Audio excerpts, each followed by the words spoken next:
যুক্তরাষ্ট্রের অভিবাসন নীতিতে আসতে যাচ্ছে এক আমূল পরিবর্তন। স্থানীয় পুলিশকে এখন সরাসরি মার্কিন অভিবাসন দপ্তর বা আইএসের হয়ে কাজ করবে।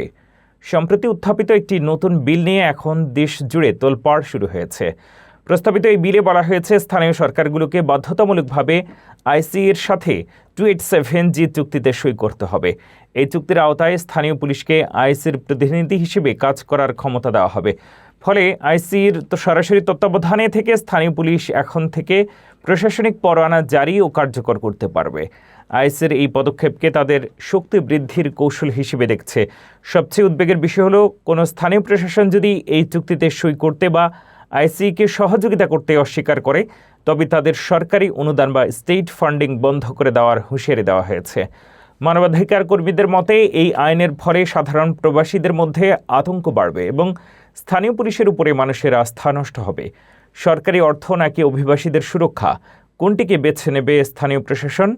এই আইনি লড়াই এখন কোন দিকে মোড় নেয়, সেটাই দেখার বিষয়।